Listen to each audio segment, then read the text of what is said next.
Buongiorno e buonasera. Tomato sauce. There's probably about 1,000 different ways to make a tomato sauce in Italy. Today I'm showing you the easiest one with the fewer steps that you can do. You need just tomatoes, the reddest that you can find at the store, basil, onions, garlic or shallots depending on your taste, olive oil and salt. It's very common not chopping the onions and just using the whole one or cutting in half.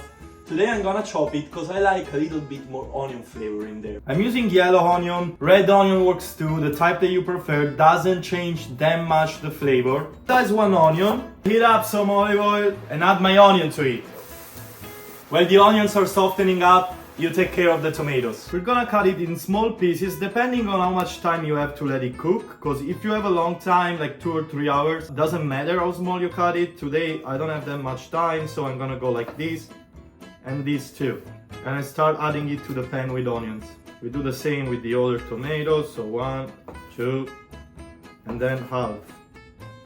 And keep doing it with all the tomatoes that you have. I just started and it already smells amazing. Now just give it a stir, add some salt, some basil now and some at the end. Cover with a lid and let it simmer for a minimum of 30 minutes. The longer, the better. About an hour so far and you're pretty much done. Now I don't mind at all those old big chunks and skin and seeds, but most people do. So if you're one of them, let me show you what to do next. Take an immersion blender or food processor and add the sauce into it.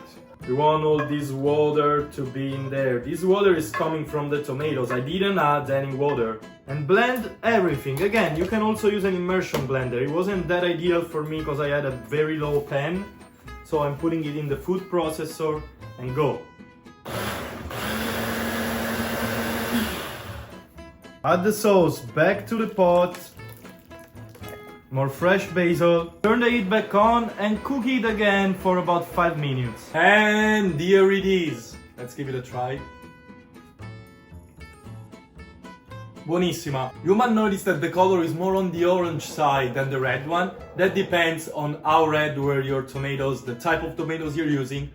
The best that you can use is San Marzano tomatoes. Today I found just those. The sauce tastes amazing. If you find it a little too acid, you might want to add the carrot at the beginning before adding the tomatoes and let it cook with the carrot. And potatoes works too. There is this legend about the sugar. It doesn't really cut the acidity. That's not what's happening at a chemical level, but it helps a lot with the flavor. So you can also add a little bit of sugar. Now this can be a sauce that you can use for your pizza, or you can make pasta as I'm gonna do today. It's very versatile. You can just eat it with some bread. So now make sure you subscribe to my channel because I'm gonna show you all the things that you can do with this sauce and other types of tomato sauce that we do in Italy and in general in the Mediterranean. Thank you so much for watching. Ciao.